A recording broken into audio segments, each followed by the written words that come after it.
ልጆቼ የእናቶች ጊዜ በትርታ 97.6 FM የሬዲዮ ጣቢያ ዘውትር እሁድ ከቀኑ 8 ሰዓት እስከ 9 ሰዓት የሚቀርብ የሬዲዮ ፕሮግራም ነው። የእናቶች ጊዜ በእናቶች ጊዜ የሬዲዮ ፕሮግራም የቤተሰብና የማህበረሰብ ምሰሶ የሆነችው እናት ትመሰገናለች። የእናቶች ጊዜ የተለያዩ እንግዶች በእናትነት የህይወት ጉዞ በልጆች አስተዳደግ ዙሪያ ያለፉበትን ተሞክሮና ውጣ ውረዶች በማንሳት ይመካከራሉ። የእናቶች ጊዜ አዘጋጆች ራኬብ ሀብቴና ሳራ ሞገስ ዘውትር እሁድ ከቀኑ 8 ሰዓት እስከ 9 ሰዓት በትርታ 97.6 FM የእናቶች ጊዜ።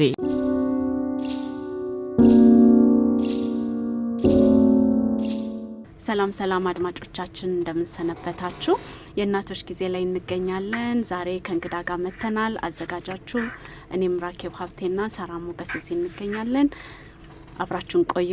እንግዲህ አድማጮቻችን ሳምንት የመጀመሪያ ፕሮግራሞቻችንን አድምጣችሁ እንደጠበቃችሁን ተስፋ እናደርጋለን። ቃል በገባነው መሰረት ዛሬ ከትልቅ እንግዳ ጋር እዚህ ስቱዲዮ ተገኝተናል።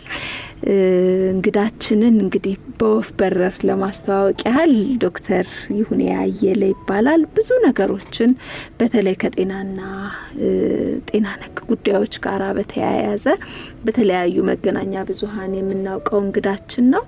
ዛሬ ግን እንግዳ ያደረግነው ያው ጤናን በስሱም እንነካለን ግን ከእናቶች ጉዳይ ጋር ተያይዞ ወደ አንባቢ ያደረሰው አንድ መጽሐፍ አለ። እናት የተሰኘ መጽሐፍ።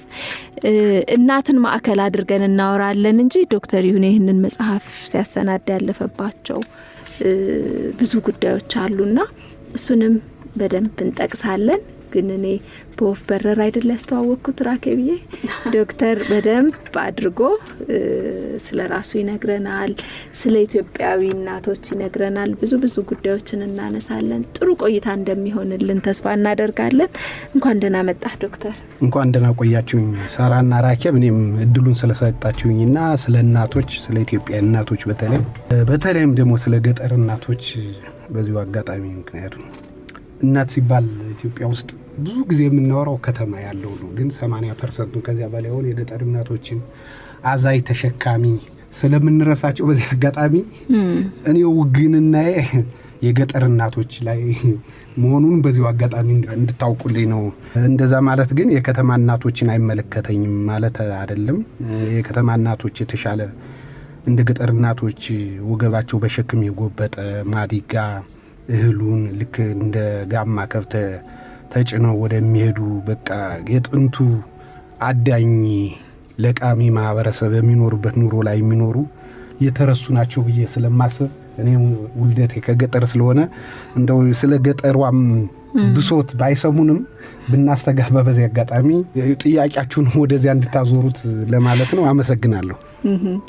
ዛሬ ላይ ያው እንግዲህ የከተማ እናቶች እንደው ለብዙ ለቴክኖሎጂውም ለጥሩ ነገርም ተጋላጭ ይሁኑ እንጂ መሰረታቸው ከገጠር ያልሆኑ እናቶች አሉ ብዬ አላስብም።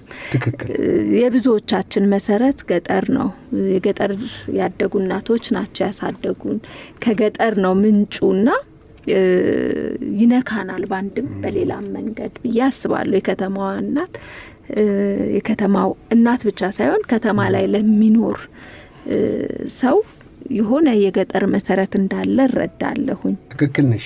ዩባል ሀረር የሚባል አንድ ደራሲ ያለና የአንደኛው ክፍለ ዘመን ይላል። የአንደኛው ክፍለ ዘመን ትልቁ ወንጀል እንስሳትን ለእርሻ አገልግሎት መጠቀም ነው። አስቢ እንግዲህ ለእርሻ አገልግሎት መጠቀም ነው ማለት እንግዲህ ድሮ ነው ይሄ የጋማ ከብቶች ምናምን ነፃ ያወጡ በሌሎች በአውሮፓ በአሜሪካ በጣም የቆየ ነው።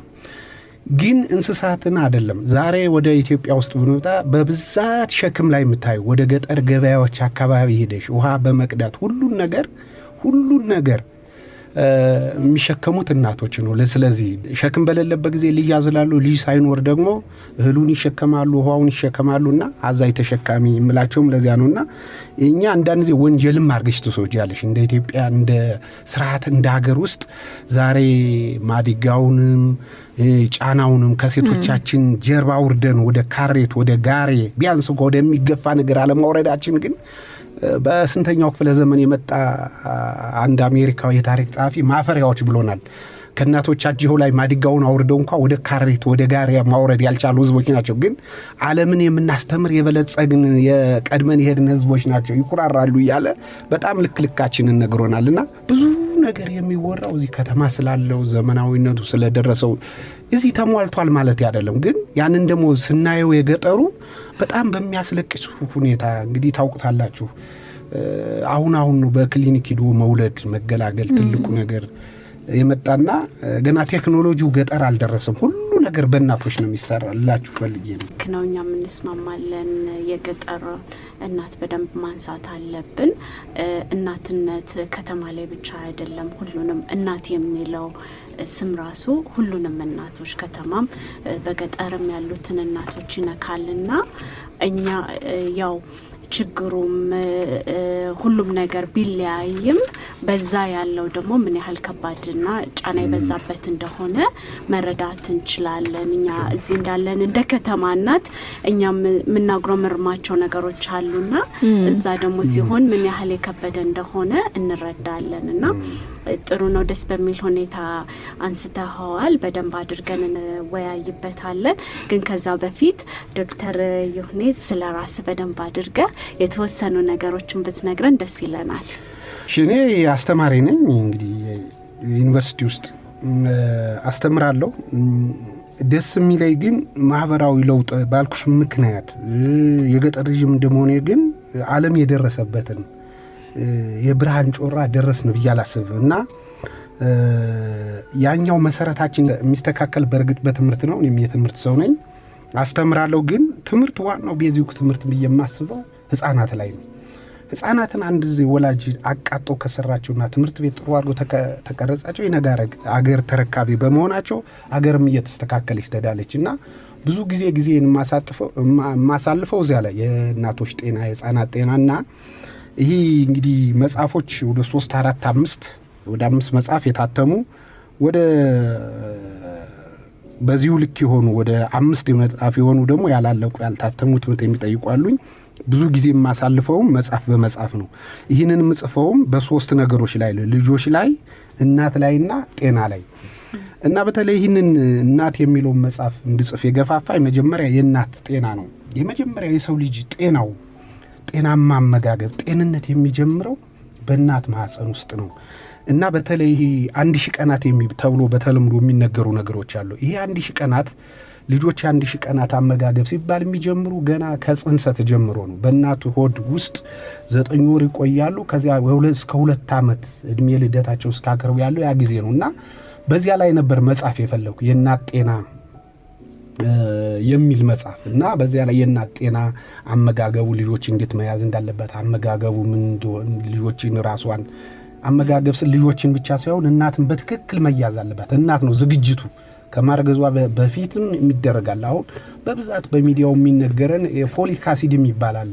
ይሄ በተለይ ከአእምሮ በሽታ ጋር ከብዙ ከአካላዊ ዲፎርሚቲ ጋር የሚመጣ በሽታ እሱ አሁን ለምሳሌ እናት ከመውለዷ በፊት ነው እሱ መውሰድ ያለባት እና እናቶቻችን ደግሞ በወሊድ ጊዜ ይሞታል። ይህንን የኑሮ ስታይል በማስተካከል ያኗኗር ዘይቤ በመቀየር እውቀት በመጨመር ሙሉ በሙሉ ማጆሪቲውን ችግሩን መቅረፍ ይቻላል እና ያንን በግልጽ በሆነ ባጭር ቋንቋ ያንን መጽሐፍ ብዬ ስጀምር መጽሐፍ ነበር የፈለኩኝ። ግን ምንድነው ከዚያ በፊት ጠያቂው ልጅ ጠይቅ ያረጋል ሊቅ የሚል የታዳጊ ልጆች በተለይ ደግሞ አንዱ እንዳልኩሽ እንግዲህ የእናቶች ትልቁ ሚና ልጆችን አሳድጎ ለሀገር ማበርከት አይደለም። እዚያ ላይ የታዩ ጉድለቶች አሉ በትምህርት ላይ ልጆችን ሰው የማረግ ልጆችን የማስጠናትና ያንን ከጻፍኩ በኋላ በእኛ ዩኒቨርሲቲ ውስጥ እንደው የዚህ መነሻ የሚሆነኝን ነው መረግራቸው አንድ ፕሮግራም ይካሄዳልና ከዞን አካባቢ የመጡ ሴቶችም ወንዶችም በስልጠና ላይ ነበሩ። መጨረሻ ላይ ያ ስልጠናውን የሰጠኝ ጓደኛዬ ዶክተር ኦንጋ ይባላል። ስለ ልጆች አስተዳደግ፣ ስለ ንባብ፣ ስለ አመጋገብ ካስረዳኋቸው በኋላ አንድ መጽሐፍ እንዳለኝና ያ መጽሐፍ ወስደው ቢያነቡ ብዙ ነገር እንደሚያገኙ ነግራቸው እና ሰው መጽሐፉን እንዲያቀርብላቸው ስል ከ24 ናቸው ሰልጣኞች ከ24ቱ መጽሐፉ የተሸጠ 12 ነው። ለምን ብዬ ስጠይቅ አይ የውሎ አበላቸውን እንደወሰዱ ሴቶች መጣው ነው ገዝተው ሄዱ ወንዶች አልወድ ስለ የሆነ ነገር ስትራይክ አረገኝ ስለዚህ ለካ ዝም ብለን እየለፈለፍን ያል ትክክለኛው ነገር ማን ነው መጀመሪያ በእንትንሽ ኮንሰርንሽ ሊሆን ይገባል ፎከስሽ ሞልጅ ይገባል ስለዚህ የልጆች ጉዳይ አሁን በሀገራችን እንደምናየው ለኔ አንድ ማረጋገጫ ነበር የልጆች ጉዳይ የሚያስቸግራቸው የልጆች ሰው መሆን ራሳቸውን የሚበጠብጣቸው እናቶች ናቸው እናቶች ደግሞ በምንድን ላይ ነው ያሉ ብለን ስናይ በኢኮኖሚው ማርጂናላይዝ ናቸው እድሉ በብዙ ነገር የምናውቀው ነው ኢትዮጵያ ባል ስለዚህ እናት ላይ መጻፍ አለብኝ በየተነሳው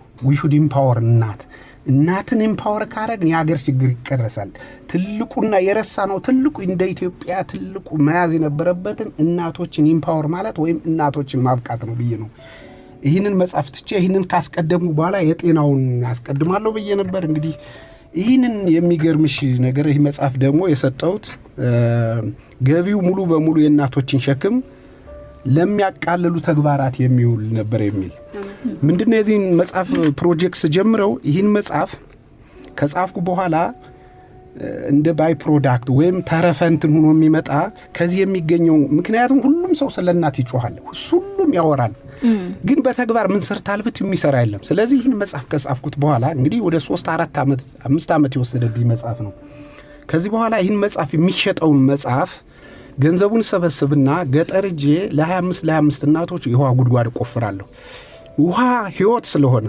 አንደኛ በወቅቱ ይህንን መጻፍ በሚጻፍበት ጊዜ ሳጠና አማራ ክልል ውስጥ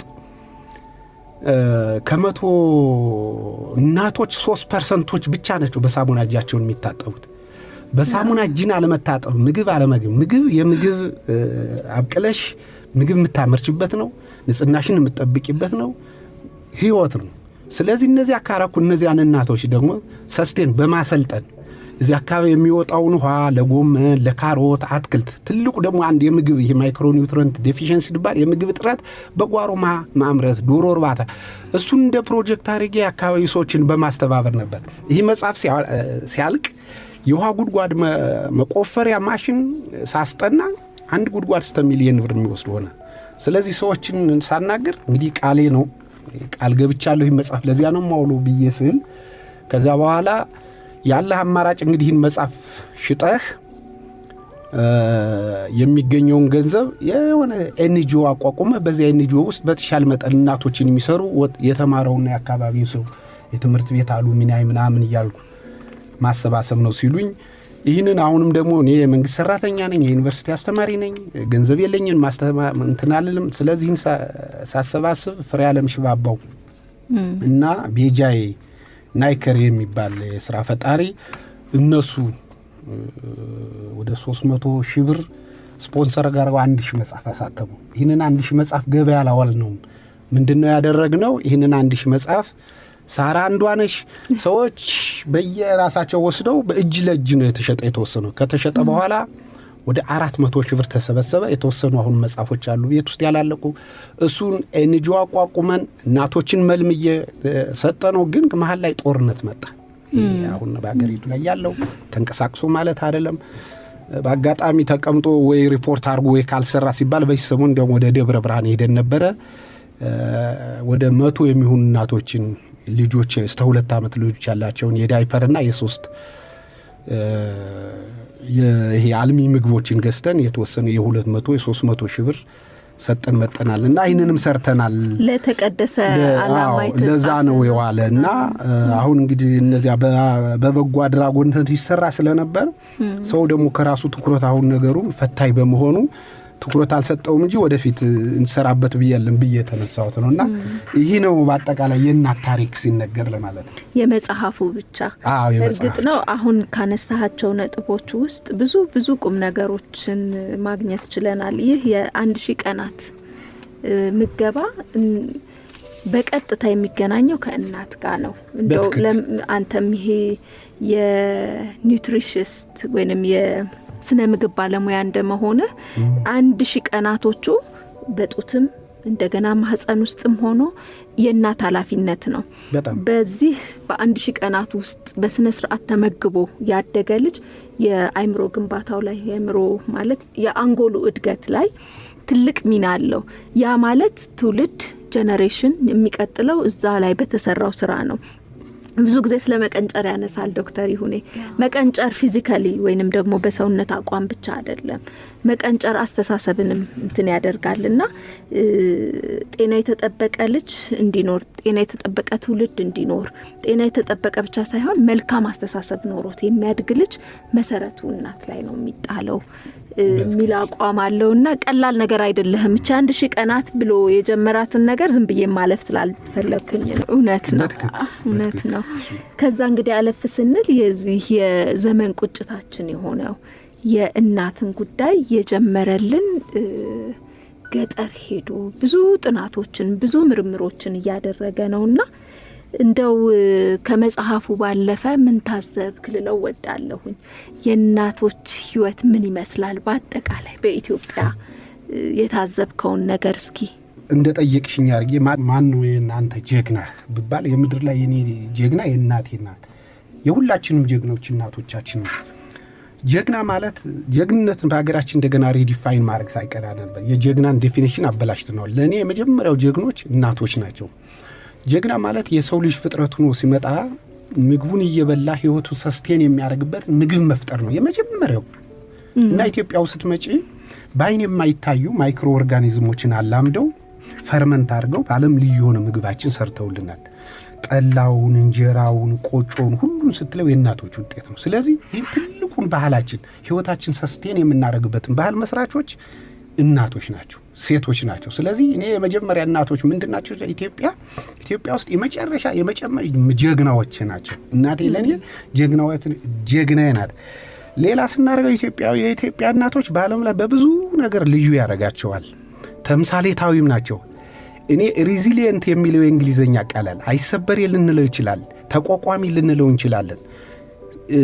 እና የሚገልጠው እሱ ቃርቤሎ የኢትዮጵያ እናቶች ናቸው። የኢትዮጵያ እናቶች በሚደረግላቸው እንክብካቤ ወይም እንደ ሰው በሚያገኙት ካይሆን ሪዚሊየንት ወይም ተቋቋሚ አይሰበሬ በመሆን እና ለኢትዮጵያውያን ለኔ የኢትዮጵያ እናቶች በዓለም ላይ ያሉ እርግጠኛ ሆኜ የምናገረው የዓለም ሕዝብ ማንኛውም የማህበረሰብ ክፍል መጥቶ ቢወዳደር እንደ ኢትዮጵያ እናቶች አይሰበሬ ያለን የነሱ ምልክቶች ናቸው።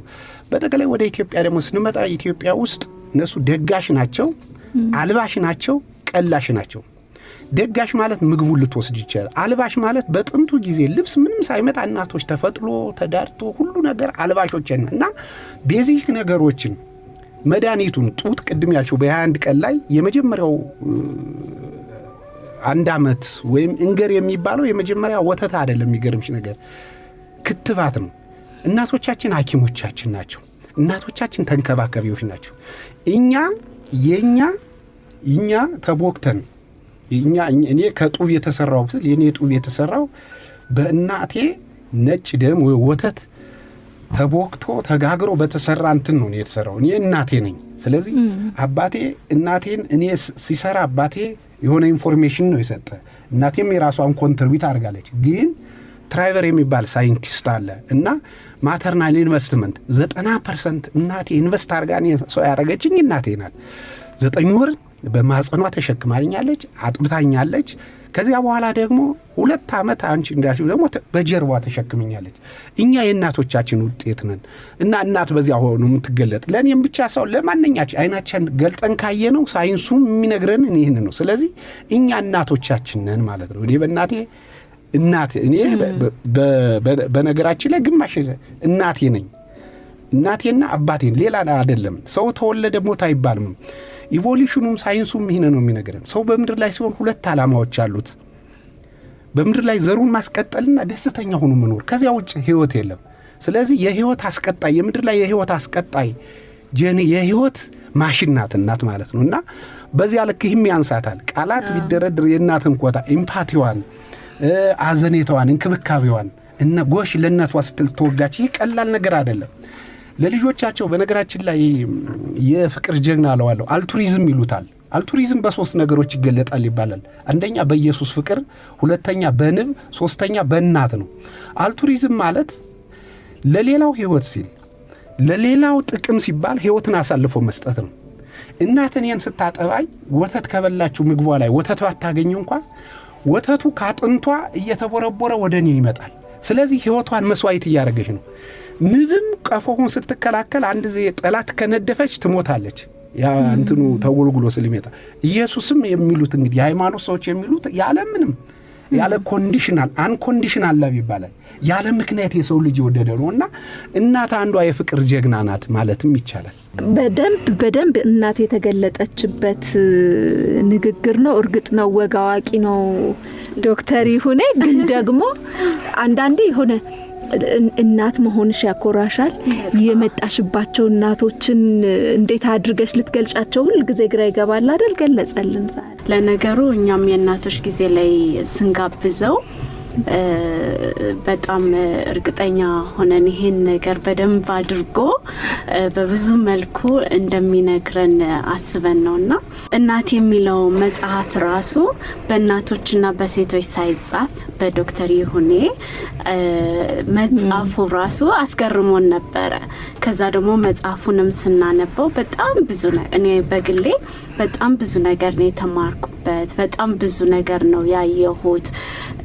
ብዙ ማናቃቸው ነገሮች በተለይ ወደ ገጠሩ አካባቢ እናትነት ምን እንደሚመስል ብዙ ነገርና በጣም ብዙ ነገሮችን ሪፈረንስ አድርጎ በደም ጥናት አድርጎ እንደጻፈው ያስታውቃል። በእውቀትና ዲቴል የሆኑ ነገሮች አለውና ለኔ ደግሞ መጽሐፉ ሲጀምር ራሱ ከምስሉ ጀምሮ በጣም ነው የወደድኩት። እናትን እንዴት አድርጎ እንደገለጻትና እዚህ ጋር ልጅ የተሸከመች እናት ከኋላ ደግሞ በጣም ትልቅ ድንጋይ በገመድ እየጎተተች መጽሐፉን አግኝታችሁ ለምታዩት አድማጮቻችን በጣም እውነተኛ ኢትዮጵያዊ እናትን ይገልጻል ብዬ አምናለሁኝና በጣም ደስ የሚል ነገር ነው። ዶክተር ይሁኔ እንደ አሁን እቺ አንተ የገለጽካት እናት ኢትዮጵያዊ እናት በገጠርም በከተማም ያለችው ይሄን ያህል ለልጆችም ለትውልድም ለማህበረሰብም እንደዚህ አስፈላጊ ከሆነች እናትን እንዴት አድርገን ነው ምንንከባከበው? እናትን መንከባከብ ማክበርን እንዴት ነው ለማህበረሰብ ምናስተምረው? እንዴትስ አድርገን ነው እችን እናት ምናበቃው? ያንተ ዓላማ ዋና ይሄን መጽሐፍም ስትጽፍ እናትን ያላትን ቦታ ያልታየውን ቦታዋን ማሳየት ነውና እንዴት አድርገን ይሄን ነገር ለውጥ እናምጣ? ምን ቢደረግ እናቶች ቦታ ይኖራቸዋል? በጣም ጥሩ ራኬብ፣ ይህ የመጽሐፉ ገጽ ስለገባሽ እና የፈለኩትም እሱ ነው። አንደኛ የመጽሐፉ ገጽ እንደምታዩ እናትም ናት፣ ኢትዮጵያዊ ናት። ባክግራውንዱ ቢጫ ነው። ልጇን ያዘደችበት አንቀልባ ቀይ ነው። መቀነቷ ደግሞ አረንጓዴ ነው። ኢትዮጵያም እናት ናት እና መጀመሪያ ስነሳ ትንሽ ለወጥ አድርጌው ነው እንጂ ኢትዮጵያዊት ሲሲፈስ ነው ያልኳት። ሲሲፈስ ማለት በግሪክ ሚቶሎጂ ውስጥ ወደ ተራራ ላይ ትልቅ አለሎ ድንጋይ እያወጣ ሲደርስ እየተንከባለለ ሲወርድበት ላይ ጫፉ ተራራው ላይ ለማውጣት እየገፋ የሚወርድ እንደዚህ ያለ አበሳውን የሚበላ ፍጥረት ነው እና ኢትዮጵያዊት ሴቷ ሲሲፈስ ናት። እናት በኢትዮጵያ እሱን ትወክላለች ብዬ ነውና ይሄ እንደምታዩ ትልቅ ቋጢ ድንጋይ ነው። ይሄ ካቦ ነው። ልያዝላለች። ይህንን ተሸክማ እየሄደች ታይትሉ ምንድነው የሚል እናቴልና የሴት ልጅ ስንክሳር ከቤተሰባዊ ህይወት እስከ ማህበራዊ ሀልዮ መርበርት ከቤተሰባዊ እንግዲህ ህይወት እንግዲህ አገር መስራት ቤተሰብ መስራችና ይሄን ሁሉ የሚዳስሳል ማለት ነውና በጣም ትልቅ ጥያቄ ነው። ይሄ ጥያቄ እንዲጠየቅ ነው የፈለኩኝ። መጀመሪያ ስጽፈው በቃ አሁን አንድ ስቴጅ ነው። ይሄ ችግሩ መሆኑን ካወቅን በኋላ ከዛ በኋላ መልሱ ነው። አንድ ነገር ኢትዮጵያ ውስጥ ትልቁ ችግራችን ብዬ ነው አጀንዳ ማድረግ የሚገባ ነገሮች አጀንዳ አላረግናቸውም። አሁን ግሬት አጀንዳ የምንላቸው እኔ በኢትዮጵያ ውስጥ ምረጥ ብባል የልጆች አስተዳደግ ጉዳይ፣ የእናቶች ጤና፣ እናቶችን ኢምፓወር ማድረግ አውቶማቲካሊ እዚህ ላይ ያለውን ችግር ስንቀየር አውቶማቲካሊ አገር ተቀይራ እናገኛታለን። እነዚህን ሳንቀይር ደግሞ የትም አንሄድምና እንዴት እናርደው? ችግሩን ካመጣው እናቶችን እንዴት አድርገን ኢምፓወር እናድርግ? እንዴት እንርዳቸው? እንግዲህ ኢኒ ኮዝ ኢፌክት ሪሌሽንሺፕ ዜር ኢዝ ኖ ሊኒየሪቲ የሚባል ነገር የለም። ለአንድ ምክንያት ለአንድ ችግር ብዙ ነገሮች አሉ፣ ግን ዋና ዋናዎቹን ማየት እንችላለን። አሁን እናቶችን ማብቃት ሲባል እናቶች እኮ ነግሬሻለሁ የማንም የሌላቸው ሬዚሊየንት ናቸው እኮ በጣም ተቋቋሚ ናቸው። ችግር ተቋቋሚ ወድቀው አፈር ልሰው የሚነሱ ከሚያወጡት አረቂ እንዳረቂያቸው ተነው ልጆቻቸውን አስተምረው ሰው የሚያረጉ እና የብዙ ነገር መገለጫዎች ናቸው እነሱ። እንዴት እንርዳቸው? እኔ መጀመሪያ የሚመጣልኝ የመጨረሻው ቻፕተር ላይ ይህንን ነው። እናቶችን እንዴት እናውቃ ሲባል የመጀመሪያው ትምህርት ነው። ትምህርት ነው፣ የትምህርት እድል ነው። ይህንን ጥናት በማጠናበት ጊዜ አንድ ልንገራችሁ። እንግዲህ ትምህርት ማለት ነግሬያችሁ እንክብካቤ ነው። እንክብካቤ የትምህርት ስራ ልጆችን የማሳደግ መንከባከብ ባይ ዲፎልት ወይም ጊቭን ነው። በቃ የሴቶች ስራ ነው። አንዳንድ በተፈጥሮ ስራዎች አሉ። አሁን ይሄ ሰርቪስ ኢንዱስትሪው ምኑ የሴቶችና የወንዶች ብለን ይህን ወንዶች አይሰሩትም ማለት ሳይሆን ልጅን መንከባከብ፣ ልጅን ማሳደግ። በነገራችን ላይ ዳንኤል ከንማን የሚባላል በዓለም በጣም አሰቃቂው ስራና ደስተኛው ስራ ብሎ በዓለም ላይ በጣም መጥፎ ስራ ብሎ ያወጣቸው ስራዎች እናቶች የሚሰሩት ልጅ መውለድ ነው አንደኛው። ሁለተኛው ደግሞ ልጅን ተንከባክቦ ማሳደግ ነው። የሁለቱም እንትን ነው። አንደኛው ደስታ ምንድነው ሲለው ደግሞ የደስታውም የእናቶች የሆነ ልጅ ወልዶ ማየት ነው። የደስታውም የመከራውም ባለቤቶች ናቸው። እንዲህ ሲሆን ግን የሚያረጉት የኛ እናቶች ምንድነው? ይሄን የተፈጥሮ ትግል የሚታገሉት ተፈጥሮ በሰጣቸውና ባህል በሰጣቸው ኢንስትሩመንት ነው። ባህል በሰጣቸው ዕውቀት ብቻ ነው። ይህ ቴክኖሎጂ ማለት እንግዲህ አእምሮን ተጠቅሞ ጡንቻን ተጠቅሞ ኑሮን ችግርን ማቃለል ነው። ያንን የሚያደርግልን ትምህርት ነው።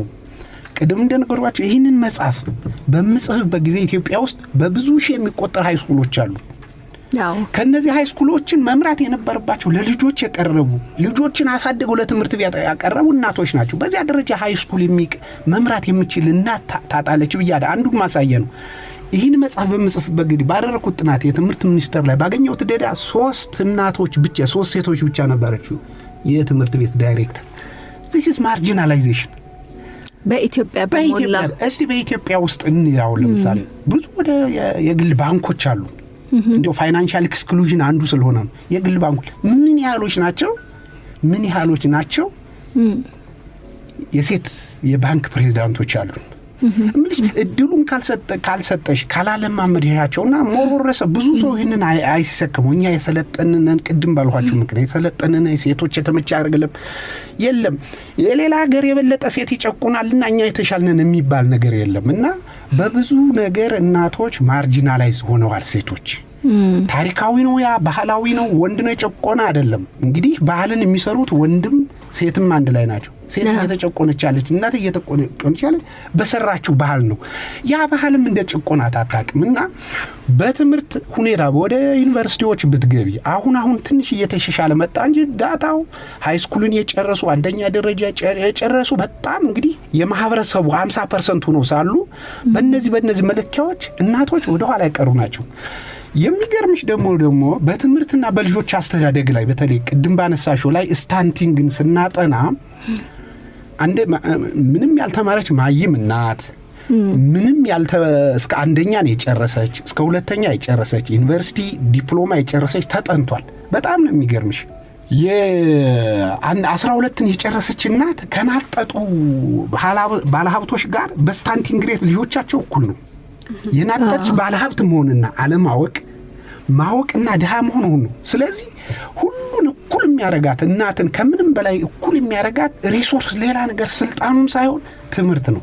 ስለዚህ እናቶችን ትሬኒንጎችን መስጠት፣ ኢምፓወር ማድረግ፣ ማገዝ ቅድም ባልኳችሁ ይሄ በጣም የጉልበት ስራ ጊዜያቸውን ኃይላቸውን እንዳይማሩ የሚያደርጋቸውን በቴክኖሎጂ ማገዝ እና የእናቶች ትልቁ ቁልፉ ነገር እኔ ስልጠናና ትምህርት የትምህርት እድል መስጠት እንጂ እናቶች እንደዚሁ የሚረዱ ማለት አይደለም።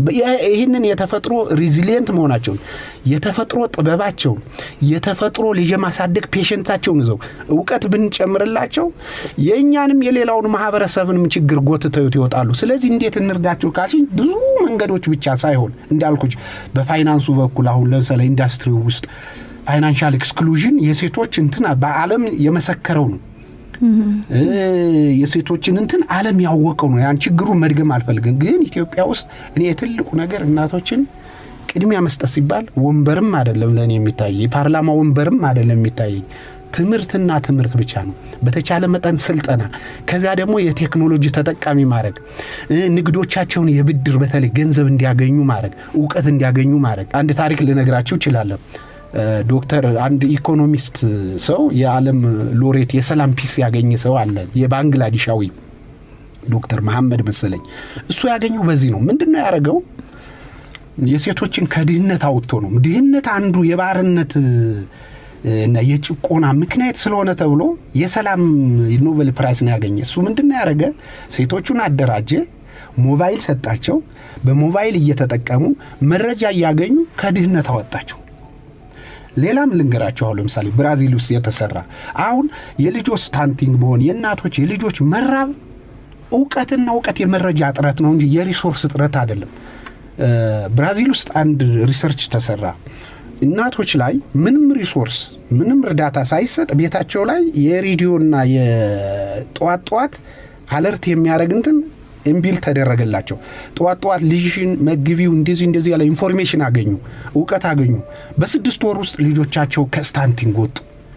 ስለዚህ የኢትዮጵያ ውስጥ ይህን ያህል 50-60 ወደ ዋግምራ ወደዛ ወደ ሰሜን ስተች ከዛም በላይ ነው ወደ ትግራይ አማራ ክልል አሁን ወደ 40 ምናምን ወጥቷል። ይህን ያህል ስታንትዲፍ ተፈጠረ በምግብ እጥረት ብቻ ሳይሆን እናቶችን ኢምፓወር ባለማድረጋችን ለእናቶች የውሃ አክሰስ ባለመስጠታችን እና ሁለት ነገሮችን እዚህ ላይ ላጠቃልላችሁ። አንደኛ ትምህርት፣ ሁለተኛ በተቻሉት የሥራ መስኮች የሴቶችን 50% የማህበረሰቡ ክፍል እንደሆኑ 50% ሸራቸውን እንዲያገኙ ማለት በማንኛውም የኢኮኖሚክ አስፔክት ይህ ነው ብዬ ነው ማስብ።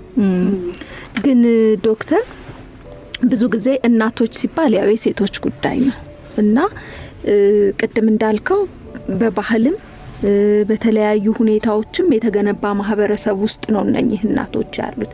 ያ ማህበረሰብ ወደድንም ጠላንም ምቹ ሁኔታን አልፈጠረም። በተለይ ለእናቶች አሁን እንደምትለው በቴክኖሎጂም በእውቀትም ለብዙ ነገር ተጋላጭ ሲሆኑ እያየን ያለ ነው። ወደ ኃላፊነት የመምጣት ወደ መሪነት የመምጣት የስራ ዕድል የማግኘት ከዛ የለመድነውን አይነት ይሄ ትራዲሽናል ከልጆች ጋር ያላቸው አታችመንት እየተቆራረጠ እየተራራቀ ይመጣል። እናትነትን ሳይለቁ ግን እንደዚህ አይነት ማህበራዊ ሚናዎችን እንዲጫወቱ የሚያስችል ምን አይነት ነገር አለ ብለህ ታስባለህ? ምክንያቱም የኢትዮጵያን እናቶች ብቻ አይደለም ዓለም ላይ ያሉ በርካታ እናቶችን አይተሃልና ወደ ስኬት ስንመጣ መቼም ሁሉንም መስራት መቻል ሁሉንም መከወን መቻል ነው። ትክክል ነሽ። አንድ ነገር ጥሩ ነገር ነው ያነሳሽ ላይ የአድቮኬሲ ስራ አልሰራንም። አሁን ለምሳሌ እንዳልሽው አንድ ታሪክ ልንገራችሁ very interesting። ይሄ ሴቶች የወሊድ ቁጥጥርና ቪያግራ ይሄ ስንፈተ ወሲብ መድኃኒት አንድ ላይ ነው የመጡ። አሜሪካ ሀገር ነው ሁለቱ የመጡ በጣም በመሸጥ የታወቁ ናቸውና ከዚያ ይሄ የወሊድ የቁጥጥር ከመምጣቱ በፊት አሜሪካ ውስጥ አንድም ሴት ኢንጂነር አልነበረችም፣ አንድም ሴት ዶክተር አልነበረችም፣ አንድም ሴት ዳኛ አልነበረችም። በቃ የሴቶች ሚና እስከ 12 መድረስ ቶሎ ብሎ ደግሞ ያ የእድሜ ገደብ ስላለው ልጅ ወልዶ መኖር ነበር። ግን ይህ መድኃኒት በርዝ ኮንትሮል ሲመጣ ሴቶችን አብዮት ሪቮሉሽን ያመጣ ነው። ግን አንድ ችግር ገጠመው። የሴቶች ጉዳይ በሆኑ የወንድ ሳይንቲስቶች ራቁ ከዚህ ላይ ግን ወደ ታዘነበሉ ወደ ስንፈተ ወሲብ ይሄ ቪያግራ ከሚባለው ወደዚያ ያንን መድኃኒት ወደ ማምረት ነው። ስለዚህ አንድ ጎበዝ ሴት ነበረች፣ ስሟን አሁን እዚህ መጽሐፌ ላይ ተቀሻታለሁ አላስታውሳለም። ከዚያ በኋላ የራሷን ገንዘብ አመጣችና አድቮኬት አድርጋ ሪሰርች እንዲሰራ ወንዶች ወደዚያ እንዲመጡ አስገደደቻቸውና ሰጠቻቸው። እንዲሰሩ አደረገች። እንዲመራመሩ አረሽ ገንዘብ ሰጠች። እዚያ በጣም የራሷ ሀብታምም ነበረች። ተመልከት። አሁን እዚህ ላይ የምናስተላልፈው መንገድ አለ። ሴቶችን ኢምፓወር ስናረግ ከወንዶች ከመጠይቅ በፊት ኢምፓወር የሆነች እናት ልክ ልጇን እንደምታሳድግ ያቺ ኢምፓወር የሆነች እናት በሆነ አጋጣሚም ሆነ በልዩ ችሎታዋ ያደርሳ እዛ ቅድም ላልኳችሁ ገጠር ላሉትና እዛ ገብተው መከራቸውን ለሚያበሉ እናቶች ምን ሰሩ ነው። ያቺ ሴትዮ ለእኔ ትልቅ ተምሳሌት። ከዛ በኋላ ሳይንቲስቶች ወደዚያ ዙረው ይህንን የወሊድ ቁጥጥሩ ላይ ትኩረት ሰጠው እንዲሰሩ ተደረገ። ትኩረት ከመጣ በኋላ ሴት ልጅ ነፃ ወጣች። ስብናዋን ሁሉ ተገልጦ እንዲወጣ አደረገች።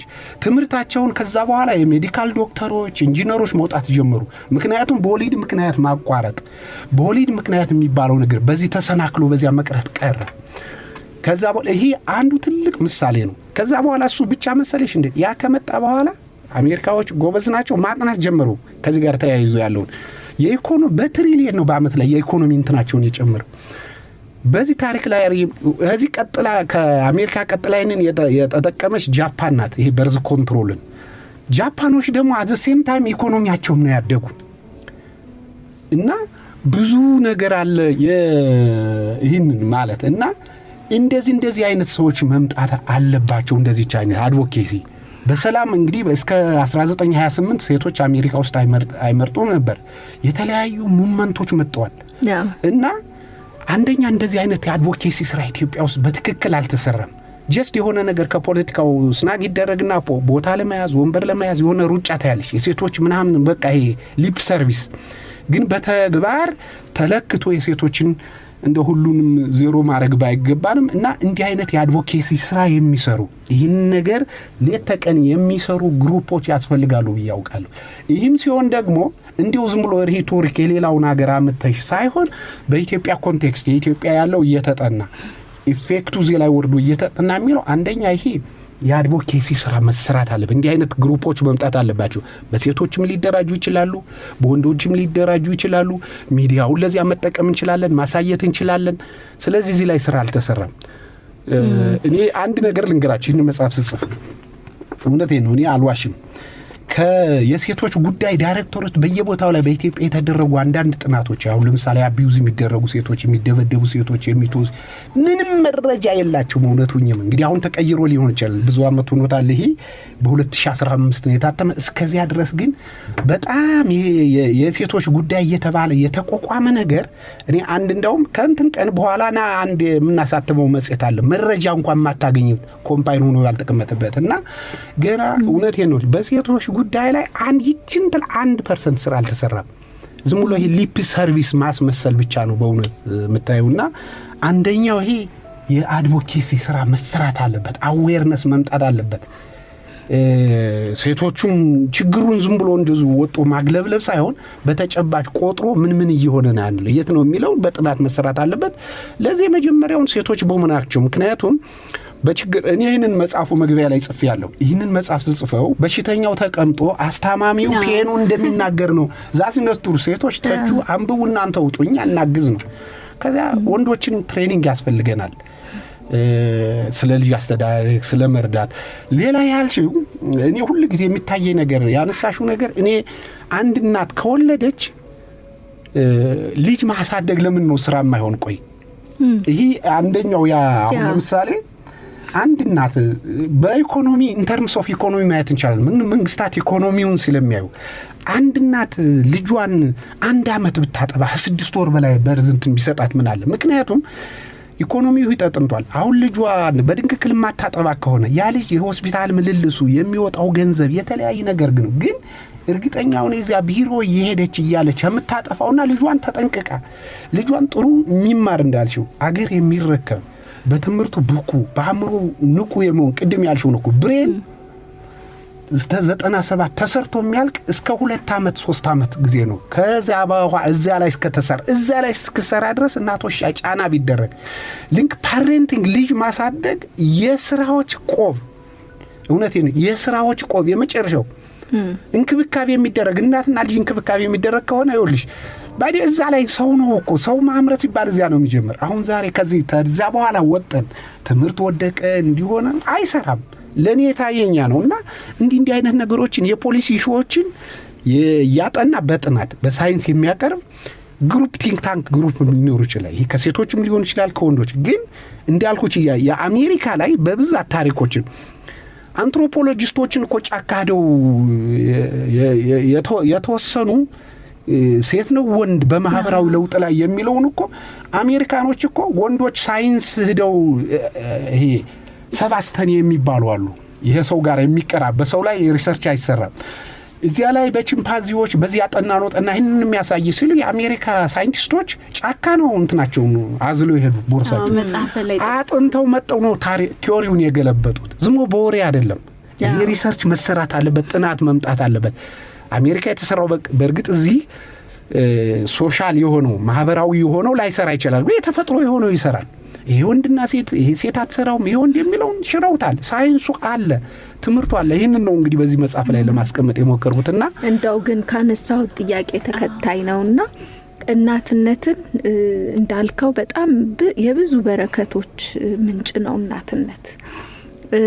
አሁን እንዳልከው እናት መሆን በራሱ ሊከፈልበት የሚገባ በኢኮኖሚ ሰፖርት ሊደረግ የሚገባ ተግባር ነው፣ ሚና ነው።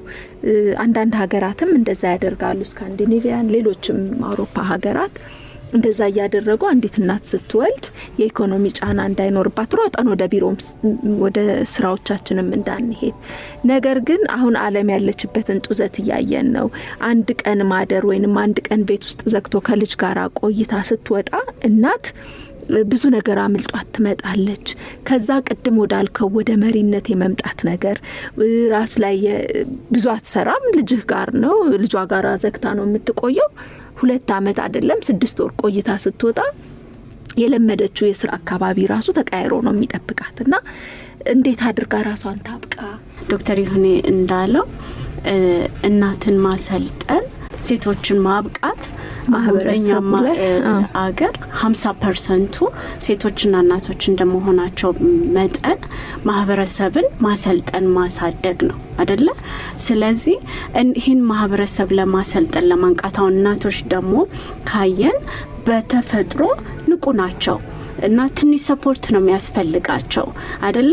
እንዲሁም ተፈጥሮ የሰጠቻቸው ነገር አላቸው። በጥበብም በእውቀትም ያለምንም ነገር እኮ ብዙ ነገር እያደረጉ እያየን ነው። ብዙ ነገር አድርገው እዚህ ደርሰናል አይደለ? ትንሽ ደግሞ ከእውቀቱም ሲጨመርላቸው ድጋፍም ሲደረግላቸው ወደፊት የመሄድና ብዙ ለውጥን የማምጣት ነገር እድሉ ይኖራቸዋል።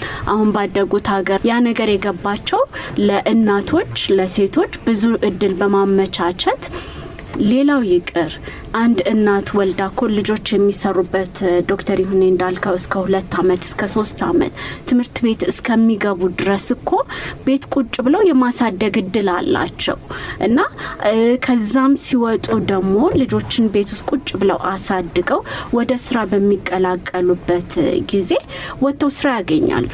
እንደኛ ከንቱን ውጭ አይሆኑም፣ ካለው ነገር ውጭ አይሆኑም። ከዛም ደግሞ እናትነትን ራሱ አሁን እኮ ሲቪ ላይ የጨመሩት ነው። ያችን ቤት ቁጭ ብለው ያሳለፏትን ጊዜ ልክ እንደ አንድ ትልቅ ስራ ስለሆነ የስራዎቹ ሁላ ስራ ስለሆነ ጊዜን ዌስት ማድረግ አይደለም አይደለ? ቁጭ ብለን ቤት ልጆች ስናሳድግ ጊዜያችንን እያጠፋን ወይም ደግሞ ወደ ኋላ እየቀረን ሳይሆን ትውልድ እየሰራን ነው እና ያንን ነገር በዛ ውስጥም እኮ እናት ብዙ ነገር አድጋ ልምድ ይዛ ነው በምትወጣበት ሰዓትና ያ ነገር ራሱ ቦታ ተሰጥቶት አሁን ላይ ሲቪ ላይ መጨመር ሁላ ተጀምሯል።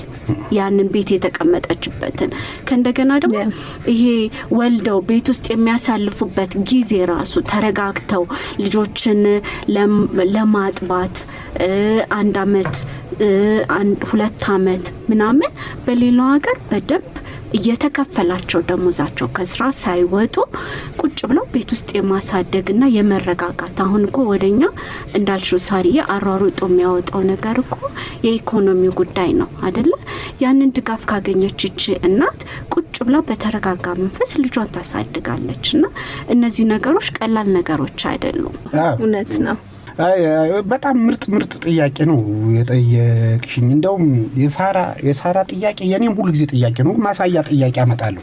አንቺ ያልሽውን ነገር በጣም ከባዱ ጥያቄም እዚህ ላይ ነው። አሁን የሰውን እንዲህ አይነት ጥያቄ ይገርምና ሰውን ኮንፊውዝ ማድረግና አንዳንድ ነገሮችን ማወቅ አለብን። ሁሉ ጊዜ በሌላ ፓራፍሬዝ ላድርገውና ጥያቄ አድርገን ነው እንለፈይነን። አንዲት ወንድ ጎረምሳና አንዲት ሴት ኮረዳ እኩል ስራ ጀመሩ እንበል እላለሁ። እኩል ስታተስ እኩል ትምህርት ካደረስንባቸው በኋላ እኩል መሮጫውን አዘጋጅተን ሆነ ቢዝነስ ውስጥ አስገባናቸው። ከተወሰነ ጊዜ በኋላ እንግዲህ የተፈጥሮ ዑደት አይደል ያንን አወድ ማለት ነው። ሴት ልጅ ታረግዛለች፣ 9 ወር ታረግዛለች፣ 2 ዓመት ወንዱ ሩጦ የት ደርሷል? ኢኳሊቲና እኩልነትና ፍትሃዊነት እዚህ ላይ ነው የሚመጣው። ይልሽ አሁን እነዚህን እኩልነት ብለሽ ትምህርት ቤት እኩል አድርገሽ አስተምራቸዋል። ሜዳ ላይ ስታርታፑን እኩል ሰጣቸዋል። ግን በተፈጥሮ እሷ ልጅ በማሳደግ እንደ ለ3 ዓመት ያን ልጅ ደግሞ ነገ አገር መረከብ ካለበት እኛ መዘላለማዊ አይደል አገሪቱን አንቀጥላት ማለት ሌላ መምጣት አለበት። እናት ሌላ በተፈጥሮ ደግሞ አስገዳጅ ሆነ ከስራው ሁሉ ስራ የሆነ ወላድን እናትነትን ዛመጣች። እሷ ልጇ ስታሳድግ አርግዛ ፕሮቴክሽን ስትፈልግ አመጋገብ ስትፈልግ እሱ እንደፈለገው በባዶ እንትን ያለ ውድድር እየሄደ ነው።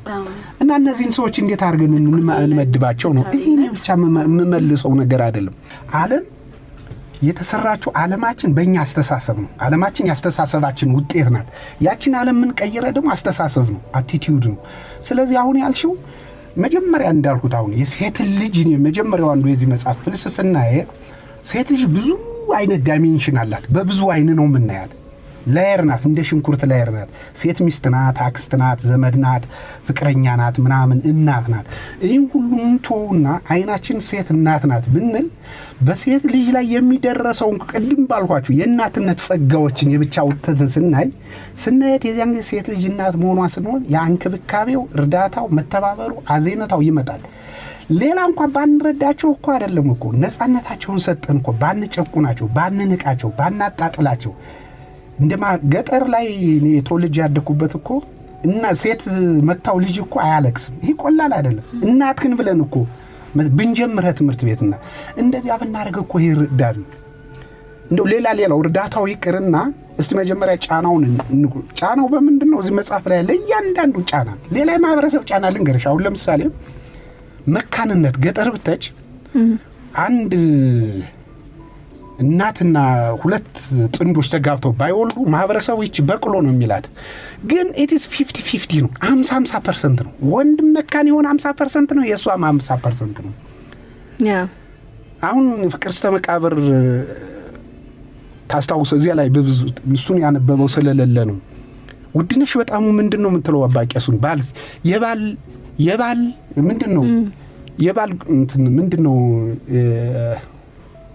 የሆነ እንትን ይሰጣታል ማህበረሰቡ። ባል ገዳይ አንድ ሴት በተገዳዳይ ባል ምን እቺ የባል ጉድይ የሚሏቸዋል እኔ በማውቃባቸው እና የባል እንትን የባል ሞት ነው የሚያደርጓቸው ማህበረሰቡ። አሁን አንድ ሴት በተከታታይ ብትሞትበት አንድ ባል ያ አይሰጠው ወደደው ስለለመድ ነው። አንድ ነገር ስለለመድ ነው በሴቶች ላይ ጫና አይመስልም። አሁን እኔ አንዳንዴ መጽሐፍ ያን የአዲስ ዓለማየሁን መጽሐፍ ሳጽፍ ስለ እናቶች ሊጽፍ ፈልጎ ሰው ሳይረዳው ወደ ፍቅር እስከ መቃብር የተቀየረ ነው። የውድነሽ በጣም እዚያ ጋር ስታውት እኔ ያ ነው የሚታየኝ እና እዚያ ላይ በትክክል አሁን የውድነሽ በጣም ማህበረሰቡ የሚያሳድርባት እንጀራዬን በአይኔ በእምባዬ እያቦካሁ የምበላ እንደዚህ ነኝ ምን ማህበረሰቡ እንደዚህ ያላት ይቺ የባል ሞት ናት የባል ገዳይ እየተባለ ምናምን እና ማህበረሰቡ አላወቅነውም። ይህን እንዳልኩሽ ነው። እና ማህበረሰቡ አንድ ሴት ባትወልድ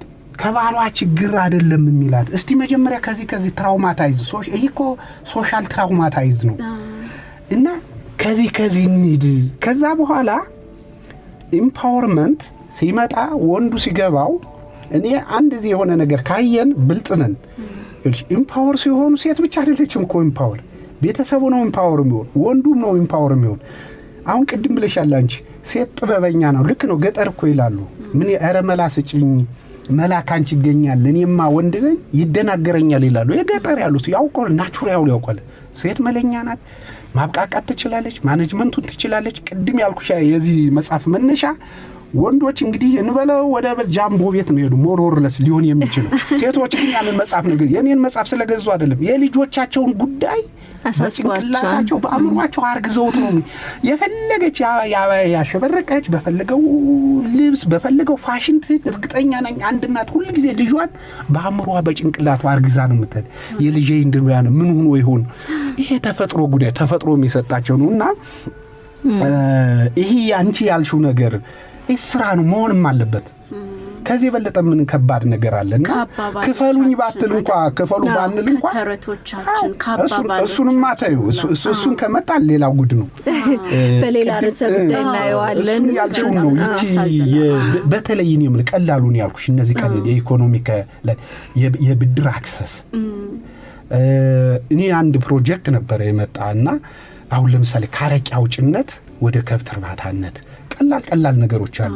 እነዚህ ጉልት የሚሰሩ ሰዎችን ሸዶችን ቅድሚያ ለእናቶች ቢሰጥ ብድር ቢመቻችላቸው ዲባራጣ ምናምን እየሰሩ ስራዎቻቸውን ትንንሽ ደግሞ የሚሰሩባቸውን የማሽኖች ምግብ ቤቶች የት የሚሰሩባቸውን ብናሻሽልላቸው እናቶች እኮ መልሰው ሀገር ሰውም ጧሪ ናቸው። ያልገባን እኮ ሪሶርሱን ነው ለራሳችን እንስራ ነውና ያልሽው ነገር 1 አመት 6 ወር ቢያንስ 6 ወር እናት ልጅን በማሳደግ በመንከባከብ ብትወጥ ምክንያቱም ኢትዮጵያ ውስጥ በትክክለኛ ሳይንሳዊ ብናጠና እንደዚያም ሆነ እኮ እዚያም ስራ አይሰራም እናውቀዋለን። አይሰራም ያም ዲማንድ የሚያደርገዋል እና ያኛውን የሚመጣውን አንድ እዚህ ላይ ገጠመኝ ማውራት ይኖርብኝ አይኖርብኝ ነው ያለቀም ዩኒቨርሲቲ ውስጥ እንግዲህ ትምህርት ከሆነ ሰዎች እንዲወስዱ ነው እና የሴቶች የሚባል የሪሰርች እኔ ዲፓርትመንት ዳይሬክተር ነበርኩና የነዚያ የዲፓርትመንቶች ዳይሬክተሮች የሪሰርችና ዲቨሎፕመንቶች እንትነንና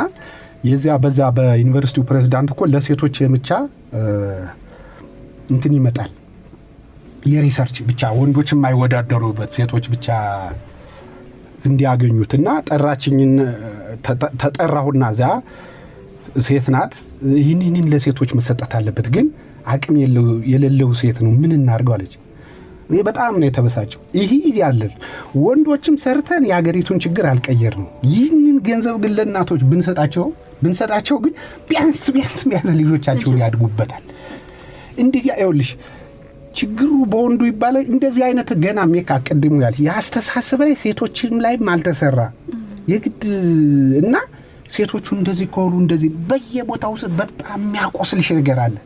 በአደባባይ ላይ ማርች ምናምን የሴቶች እንትን ይባላል ይከበራል ምናምን ይወጣል አሸሸ ገዳሚ ይባላል የተለያየ ቀሚስ ተለብሶ ይታያል ምናምን በተግባር እንዲህ አይነት ነገር ስንመጣ ግን አታይምና እኔም ጠጋብ ላይ ስታዩ በቃ ዲስክሪሚኔሽኑ ሴንስ ታረጋዋል ሸትም ቦታ ሴቷ ሴትን ትንቃለች።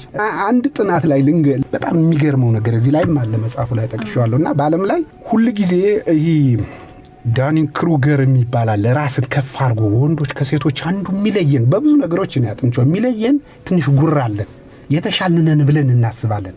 ሴቶች ደግሞ የተሻሉ ሆነው ደግሞ የተሻሉነን ብለው ያስቡና በአለም ላይ ጥናት ተሰራ በእናቶች ላይ በአባቶች ላይ አንድ ሀገር በስተቀር ሁሉም ሀገር እናቶች ይሻላሉ። ሴትም ከኔ ባሌ ይሻላል አለ ልጆችም አባታችን ይሻላል አለ ባልም እኔ ይሻላል ሁሉ መለሰ። መጨረሻ ላይ የአይኪው ጥያቄ ተፈተኑ። ሴቶች ከወንዶች ተሽለው ተገኙ። እሱ ብቻ አይደለም ያገኙ ወንዶች ሴቶች ችለው የገመቱት ግምታቸውን የገመቱት ከገመቱት በላይ ነው የሆኑ የወንዶች ውጤት ደግሞ ከገመቱት በታች ነው። እዚህ ላይ እንደዚህ ያለው አቲቲዩድም ኢቭን ሴቶች ላይ መሰራት አለበት ብዬ አስባለሁ። ገና ነው አልተቀረየምና ዞሮ እንዳልኩሽ ነው እዚህ ላይ አቲቲዩድ ላይ ካልተሰራ እንደዚህ ብንለው እንደዚህ ተመልሶ ጭቃ ነው ይረሳልና አቲቲዩድ ላይ መሰራት አለበት። ያነሳችሁት ጥያቄ እኔ የምመልሰው አይደለም ከባድ ነው እንዴት እንደምንነግርና ይሄንን አብረን ወደፊት ወይ አድቮኬሲ ያርገን ተደራሽተን የምንሰራው ስራ ነው። ግን እንግዲህ እያንዳንዱ ዚህ መጽሐፍ የመጨረሻ ላይ የጠቆምኳቸው ምን ደረግ አለባቸው የሚሉ ወደ 11 ምናምን ነገሮች የመፍትሄ ሐሳቦችን ዘርዝሬያለሁ።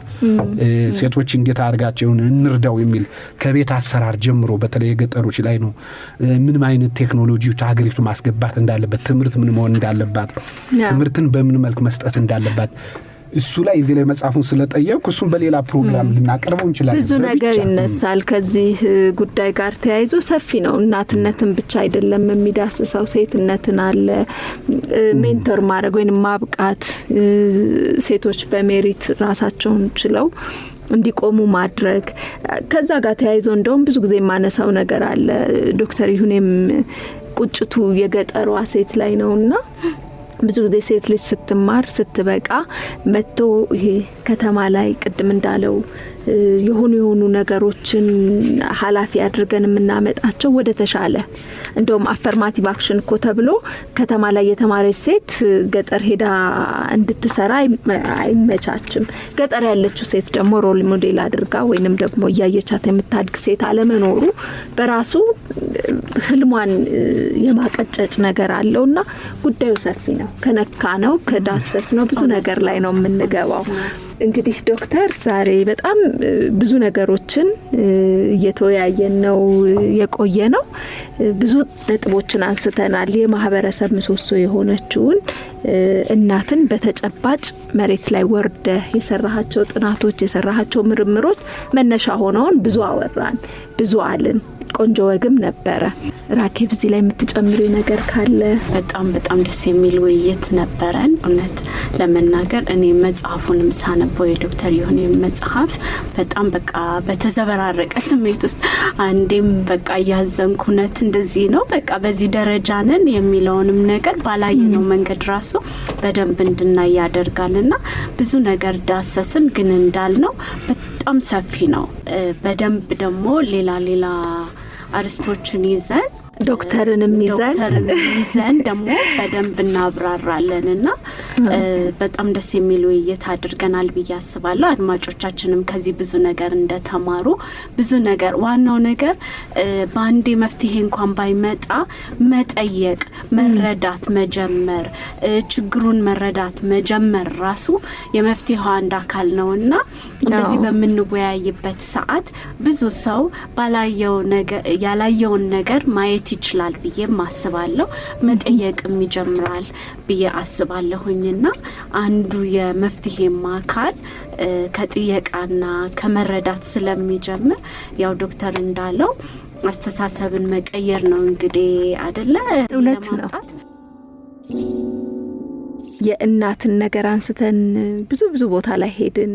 ዓለም አቀፍ ተሞክሮዎችን አንተም በጥናት ውስጥ ያካተትካቸውን የሀገራችንን የተለያዩ እናቶች ቦታዎች ለማየት ሞክረናልና እንደው ፕሮግራማችንን ከመጠቅለላችን በፊት የምትለን ማስረገጥ የምፈልገው ነጥብ አለ ለአድማጮች የምትላት ነገር ካለች እድሉን ላንተ ልስጥ። ራኬብ አንድ ጥያቄ ጠይቀኝ ነበር። ከባድ ነው ጥያቄው። ይህ ሁሉ ነገር ከነገርከን በኋላ ታዲያ እኔ ለእናቴ ምን ላድርግላት? በጣም ከባድ ነው። ይሄ ተማሪዎችን ጠይቂያቸው ነበር።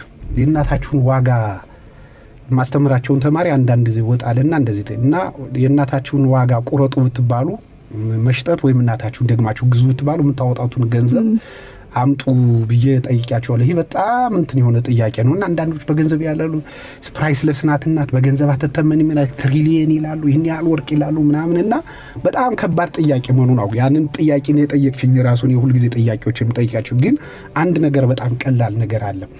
ግራቲቲዩድ የሚባል ምስጋና። በቃ እኔም እዚህ ላይ መጀመሪያ ጽፌዋለሁ። የተለያየ አርቲስቶች ስለ ምስጋና የጻፉትን እሱ ባለውን መጽሐፍ ጠቅሽና እኔ መጀመሪያ እስቲ እንደው ምን እንልመድ ቢያንስ እንደው ትውልዱ እናትህ ብሎ እናትን ባይሳደብ መጀመሪያ እስቲ ግራቲቲዩድ ክብር እንስጣቸው። እስቲ የመጀመሪያው እንዳልሽው ክብር መስጠት እናቶቻችን ታንኪው ማለት እኮ በቂ ነው። በቃ እኔ ህልውና ስለቆመ ስጋ ወስደን ነው እንደነገርኳችሁ እኛ ስንወለድ 2.5 እንግዲህ በአቨሬጅ በጣም በአንደርዌት ካልሆነ ከዛ በኋላ ምግብ ስትንጀምር እንኳን ያለን ኪሎግራም እኮ ከየትም መጣ ሳይሆን እናታችን ነው። ከእናታችን ደምና እንትን የተሰልገ ያንን እኛን የሰራችን እናት እንዴት ነው ከፍ አድርገን ቢያይሁን እንኳን ግራቲቲዩድ ምስጋና ማለት ነው። ምስጋና እኔ የመጀመሪያው ምስጋና ምንም በላይ ነው። ይህንን መንፈሳቸውን ያድሳቸውን እንኳን ወለድኩ ያስበል። አንደኛ እናቶቻችን ምን ጊዜም ቢሆን ምስጋና እንስጣቸው። ምክንያቱም ሌላ ይሄ ይሆናታል ወይ ታያለሽ እንትን ቴምፕት ነው የሚያደርገን። ልጆች እንዳልኳቸው ምንስ ሊሰጥ ይችላል ለእናት? የመጀመሪያው ምስጋና። ሁለተኛው ሴት ልጅ በእናታችን አይን ብናየን ያችም እናት አለች ልጅ ትወልዳለች፣ ያችም ወንድም አላት፣ ያችም እህት አላት፣ ያችም ለተፈጥሮ የተሰጠች እንደኔ ያለ ሰው የምታበቅል ምድር ናት እናት እና ሀገራችንስ እናት ምድር አልምንለው ያንን ነገር እንድናይ ነው። ሌላስ ምን ታስተላልፋለህ የሚለው መልእክት ለኢትዮጵያውያት የሚል እንትናለን እዚያ ላይና የሚል ሮቢንስ የሚለው አንድ አባባል አለ። በሱ ነው የጀመረው። ህይወትሽን የሚቀይርልሽ ሰው ከፈለሽ ፊት ለፊት መስታወሽን ውስጥ ነው። ሰው አትጠብቁ፣ ራሳችሁ ላይ ስሩ። በቃ በመስታወት ውስጥ የምታዩ አንቺን ራስሽን ነው። አንቺ ጀግና ነሽ። እውነቴን ነው እኮ ሴት ልጅ ቅድም ተናግረናል። ሪዚሊየንት የሆነ ሰው ችግርን የሚቋቋም ሰው ምን ያደርገዋል? አዛኝም ናት ነው። እኔ አጥንቻለሁ ብዙ ውጭ ሀገር ለስደት የሚሄዱ አጥንተናል እናቶች ሴቶችን ብዙም ተከታተያለሁ ጠይቂያለሁ። መጀመሪያ የሚሄዱ የእናቶቻቸውን ችግር ለመቅረፍ ነው። ሴት ልጅ ምን አይነት ኢምፓቲ ምን አይነት እና የመጀመሪያው ዓላማቸው ያዩትን እናታቸው የወደዱትን ያዩትን እንዲበሉላቸው ያዩትን እንዲለብሱላቸው ሶፋ እንዲቀመጡ። ይህንን ለአንድ ፖሊስ መኮንን ሳወራው በጣም ይገርማል እኮ ወንድ ወጣቶችን ስጠይቀን ታስረው ስንጠይቃቸው ለምን ሲሰርቁ እንደተያዙ የእናቴን ለመርዳት ነው ይላል። እና የእናታቻችን ችግር ወንጀል ሆኖ በማህበረሰብ ውስጥ እየወጣ ነው። እናትን ኢምፓወር ማድረግ በኢትዮጵያ ወንጀልን ማጥፋት ሊሆን ይችላል፣ ስደትን ማጥፋት ይችላል። እና አንናገረው እንጂ የብዙ ልጃገረዶች ስደት እናቷን ሰው አርጋ ለማቆም የእናታቸውን እንባ ለማበስ ነው፣ ሌላ ነገር አይደለም። ይህን ማንንም ሰው ይነግራቸዋል፣ አፉን አውጥቶ የሚናገር ችግር ነውና የመጀመሪያ እኔ ሴቶች ጠንካራነታቸው ልንነግራቸው፣ ብልህነታቸው ልንነግራቸው፣ ያላቸውን ፓወር እንንገራቸው። ከዛ ያንን የሚጠቀሙበት እናደርግ። ከዛ በኋላ ሻይን ያደርግልናል ለኛ ነው። እና ስለዚህ ከማንም አትጠበቂ፣ መንፈስሽን ከፍ አድርገሽ የራስሽን ነፃ የሚያወጣሽ በመስታወትሽ ውስጥ የምታየው አንቺ ራስሽ ነሽ። ዓለም ሲያንሾካሹክ ብትሰሚ አንቺን ለመርዳት ነው የሚልም አባባል አለ። እና ሌላ አንቺ ያነሳሽ ተዘበራረቀብኝ የምትዩን አንድ ተረት አምጥቼ ያለ መስሎሃል ተበልተህ አልቀሃል እንዳለው ገበሬ እንዳትወኝ ብዬ ምክር ሰጥቻለሁ። አንድ ገበሬ ስንዴ ዘራና ስንዴው ሲደርስ ተበድሮ ጨረሰና መጨረሻ ላይ ሲጎበኝ ሲሄድ ስንዴው እንደዚህ ይዘናፈላል አምሯል አለ። ከጎበኘው በኋላ አንተ እንደዚህ ትዘነፈላለህ ግን ተበልተህ አልቀሃል አለው። ይህን እዚህ ውስጥ ያለውን ስዘረዝር ለካ እንደዚህ ተበልቻለሁ የሚል ጠጣት በፍጹም እዚህ መምጣት አለ። ይሄ አንደኛውም ጥንካሬ ያረጋቸው እኮ ይሄ ማህበረሰቡ የጣለባቸው ቻሌንጅ ነው።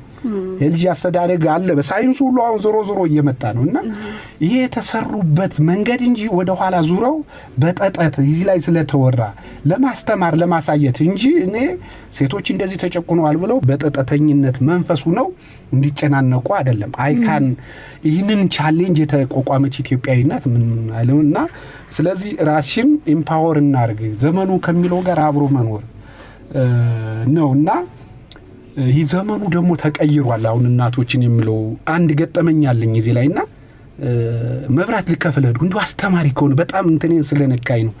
እና አንድ እናት አገኘውና መብራት ሲከፍሉ መክፈል የማይችሉትን እናቶች 20 ብር 120 ብር ያስከፍሏቸዋል። ይህን ታውቃላችሁ? ግን ይሄዳሉ መብራት ሲቆርጡ ዘይቴሊሶች ይመጡና እንግዲህ ያስተማርነች ተምረን እናቶቻችን ቻርጅ እናደርጋለን በብልጥነት ለምንድነው ይህንን አልተማሩም? ይስጠቃቸው የድሮ ትምህርት ያደነቆረንን የድሮ ትምህርት ያደነቆረን በጣም ትልቅ ነው የተናገሩ። ሁላችንም የድሮ ትምህርት የደነቆረን እውነቱን ለመናገር አሁን ዘመኑ እየተቀየረው እናቶችን ሴት ልጆችን ዓለም እየተቀየረች ስለሆነ ነቃፍለሽ ዓለም ወዴትን እየሄድሽ በየጊዜው ራስሽን አፕዴት አድርጊ ነው። አለበለዚያ ይሄ አሁን ያለን ዕውቀት እንኳን እኛ ዕውቀት ያለው እንደው አንድ አድቫንቴጅ ነው። አሁን ዘመኑ የመጣው ዕውቀት እያኖረን አይደለም። እውነቴን ነው። ስለዚህ ሁላችንም በድሮ ትምህርት የደነቆረን ስለሆነ አሁን ዓለም ምን ይዞ እየመጣ ነው ምን እድሎች አሉ ብለን አይናችን ከፍተን ዓለም ጋር ተሰልፈን መፈለግ አለብን የሚለው ማስተላለፍ ፈልጋለሁ። ይህንን እድል ስለሰጣችሁኝ በጣም አመሰግናለሁ። እኔ የምፈልገው እንደናንተ ያለ ኢምፓወር የሆነ እናንተ አሁን የዋር ኢምፓወርድ ናችሁ። አድቮኬሲ መስራት አለባችሁ፣ መታገል አለባችሁ። እናንተ ያገኛችሁን መልካም ነገር እናንተ በመማራችሁ እዚህ በመድረስ ያገኛችሁትም ሌሎች ሴቶቻችሁ እንዲያገኙት በር መክፈት ማድረግ አለባችሁ፣ ማንኳኳት አለባችሁ እስኪከፈት ድረስ። እሱን ማለት የምችለው። አመሰግናለሁ። ብዙ ተጫወትን ከመግቢያዬ ላይም ተናግሬያለሁ። ዶክተር ይሁኔ ወግ አዋቂ ጨዋታ አድማቂ ነውና ጨዋታችን እንዲህ ለዛ ኖሮት እንዲዘልቅ የነበረው ሚና ከፍተኛ ነው። ራኬብም እንግዲህ ከስር በደንብ በጥያቄዎች እያጣደፈችልኝ ቆይታለች። አድማጮቻችን የዛሬው የእናቶች ጊዜ ቆይታችን ይህንን ይመስል ነበረ። ሳምንት ከሌላ እንግዳ ጋር በሌሎች ጥንቅሮች ወደ እናንተ እስከምንደርስ ድረስ መልካም ሳምንት እንዲሆንላችሁ እየተመኘን እንሰናበታለን። ቸርን ሰንብት። መልካም ሳምንት። የእናቶች ጊዜ